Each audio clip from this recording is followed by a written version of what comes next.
که په لندن کې درته ووایي چې که په لندن کې اورګاډی تر راتللو له مخه وایي چې لاره وکړئ او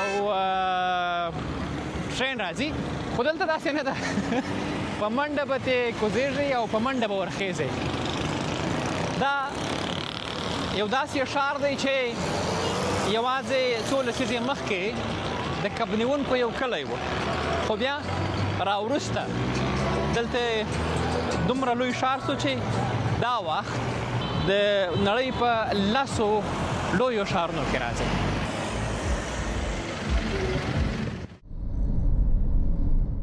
دا د پاکستان تر ټولو لوی ښار دی چې د دغه هیواد په سویلي برخه کې د عرب سمندر پر غاړه موقعیت لري. د سند صوبې پلازمینه ده او د پاکستان اصلي بندر او مالی مرکز بلل کیږي. په تیر کې به یې ورته کراچۍ یا کراچۍ جوګوټ ویل، اوس د رڼاګانو په ښار مشهوره دی. کراچۍ ده.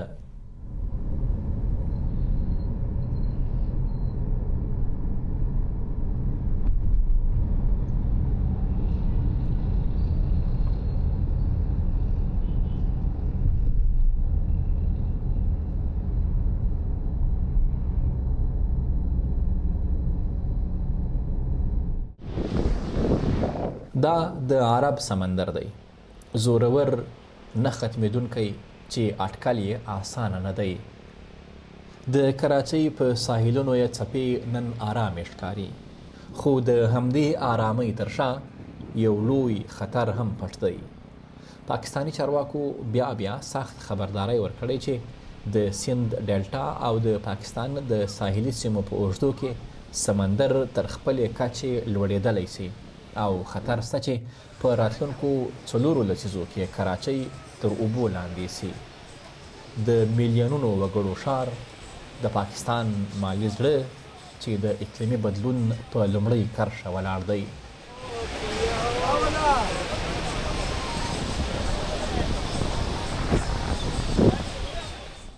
د کراچۍ د دې سمندر پر غاړه بیل کسان په لاسونو کې بیل توکي خرڅوي.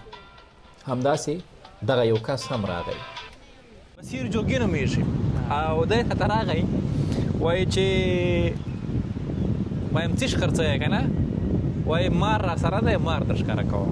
دی به اوس مار را ښکاره کړي او د سره بیا خبرې کوو چې څنګه یې ساتلی دی، د کومې خوا یې راوړی دی، څه په کوي دلته، دا خبرې به ورسره کوو. جي نکایم راځئ را ښکاره کړئ کوم مار دی له تاسو سره؟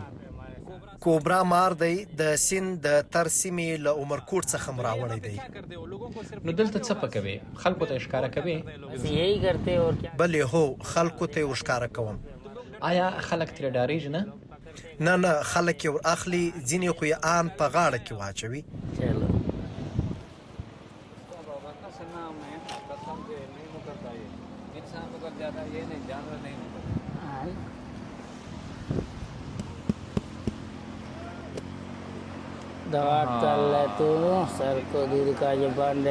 اچھا اس کا نام د دې نوم څه دی؟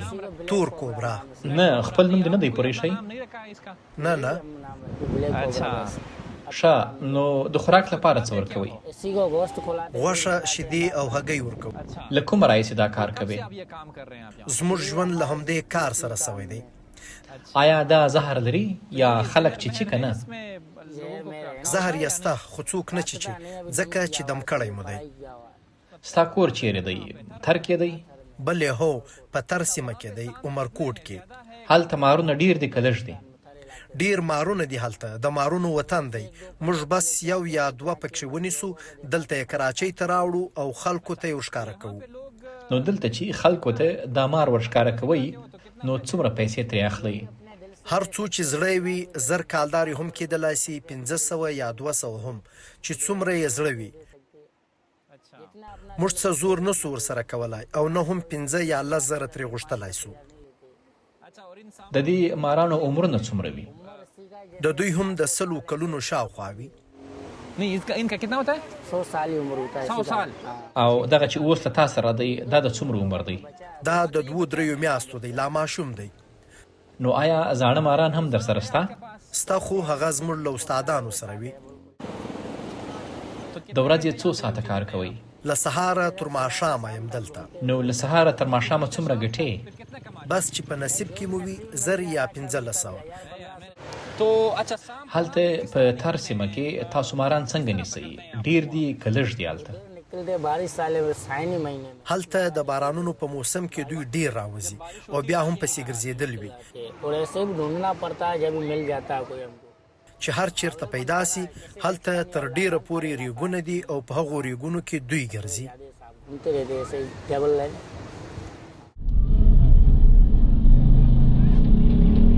کراچۍ هم لکه د لویدیځ ډیری ښارونه خلک ورته د کار، خوندیتوب او ښو فرصتونو لپاره راکاږه سول. د بېلابېلو کلتورونو همدا ګډوډ خو رنګین امتزاج دی چې کراچۍ یې ګډه وډه تخلیقي او ژوندۍ ساتلې ده.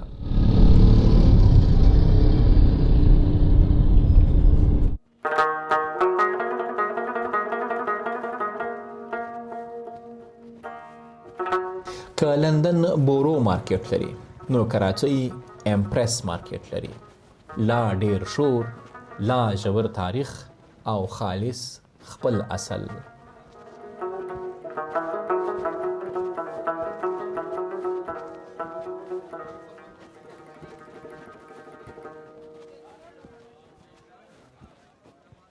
د کراچۍ په همدې پریس مارکیټ کې دلته ځینې پښتانه دکانداران پیدا کړه. هغوی وایي چې پخوا به دلته بیخي ډېر دکانداران وو، خو اوس وایي لږ دي. خو بیا هم شته او دغه کاکا هم راته پښتون ښکاره کېږي. سلامونه، جوړ په خیر، ستړی مه سې. خیر یې څنګه وروره؟ ته ښه یې، په خیر یې؟ د کوم ځای نوم دې څه دی او له کله راځې دلته یې؟ زما نوم چې دی ظفر شاه، په پریس مارکیټ کې موږ د کربلا یو، د پښین کربلا یو. پښین کربلا، او ډېر ښه. موږ پلار چې و د ډېر وخت موږ چې دلته د کباړي کاروبار کوي، بیا موږ د شړۍ کاروبار کوي، بیا موږ د ګارمنټس کاروبار ډېر کړی دی. دغه دکان دې څومره وخت کېږي؟ دا تقریبا 4 کاله 5 کاله کېږي. او دغه خپله د مارکیټ ډېر تاریخي مارکیټ دی، پخوانی مارکیټ دی، بهرانیان هم درته راځي، سیلانیان هم درته راځي. چې اوس یې ته 15 منټه مخکې راغلی وې، دلته روسیان ولاړو. ښه، روسیان راغلي وو، چینایان راځي، امریکایان راځي. موږ په ډېر ښه تعداد باندې د هغو سره ښه پیار محبت باندې خبرې کوو، ډېر ښه خوند کوي. د هغو د اخلاق محبت سم ښکاره کوي چې هغه وایي موږ انډیا ته هم ځو، موږ بله خوا ته هم ځو. په کراچۍ کې موږ ته ډېر محبت میلاوي. کراچیوال مینه لري، ډېر مینه لري. مطلب داسې وبوله لکه زموږ پیدایښتونه چې دي موږ په کراچۍ کې کړي. یو شی چې ما اورېدلی دی، د پښین او کلا عبدالله د دغو سیمو خلک د پاکستان تر جوړېدو مخکې به هغوی ډیلي ته تله، ممبۍ ته به تله، په خوارۍ پسې، په مزدورۍ پسې. همدغسې اوس ستاسو کورنۍ کې څوک و داسې که نه بس؟ زموږ پلار، زموږ نیکه، دا هم د پخوا د انډیا خبرې به کولې چې موږ به د ورې کلو، بمبۍ کې به موږ خپل کاروبارونه وو، موږ به د ورې خپل کاروبارونه کول.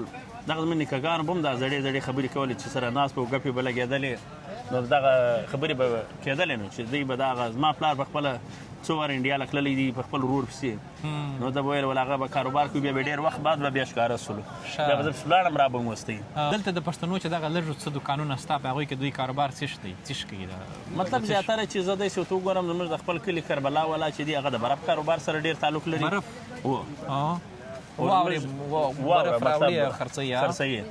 اور په دغه کې چې دی په زړه منډۍ کې، په تاریخ روډ کې چې دی هغه شورمان کوي. صحیح ده. نور زیاتره وټلان کوي، داسې کاروبارونه دي زموږ خپل. مطلب پښتانه په هر کاروبار کې شته په کراچۍ کې؟ و، په هر کاروبار کې شته. موږ په خپله په شرشا کې زموږ ډېر شناخته شته چې هغه دورې کاروبارونه کوي.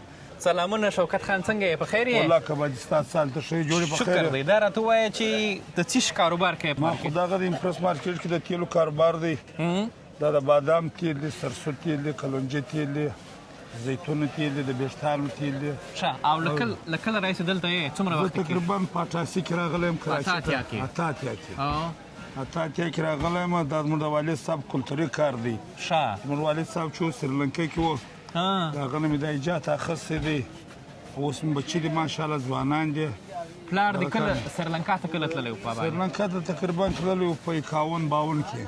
هغه زمانې څه دورې دا ښه کار کاوه، بیا دلې رالو، دلې تقریبا 10 کاله د کار وکړي او د 10 کال څخه بعد بیا ما ته راواله کړي. بیا عثمان بچیان ته حواله کړی دی لطیف دغه زما کاریګر دی ښه موږ خپل تیل پر دغه شي باندې باسو خو څنګه یې باسي دغه طریقه لږ راوښیه چې طریقه خو نو بس دغه ډبرې دغه سود راغه راواخه هغه راواخه هغه مکړه راواخه مکړه ښه دا شوروا چې یا بل شی راواخه شابه بیدارې وکړه دا وینې د شور تو وګوره یې بیډالو شابه دا وربیږي بیا پر دې ډبره کښېږدي صحیح ده بیا شاوخوا پر راتاویږي ګرځي باندې دا لکه هغه پخوا چې به چکۍ وه چکۍ چې ولا لاندې هغه دیګ وینې دیګ روښه په هغه کې تیل وځي ښه دلته دی دلته تیل راوځي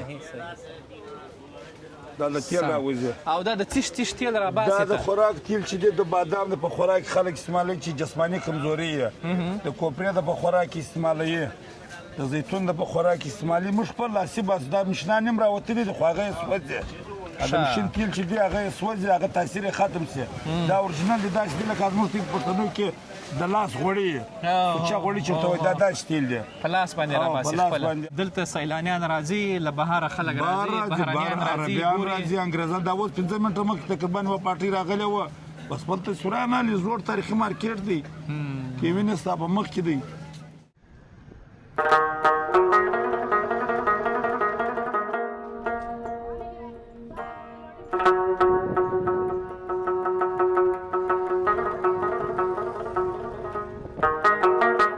فریر تالار اروپایي ښکاري تاریخي احساس لري خو انرژي یې یوازې د کراچۍ ده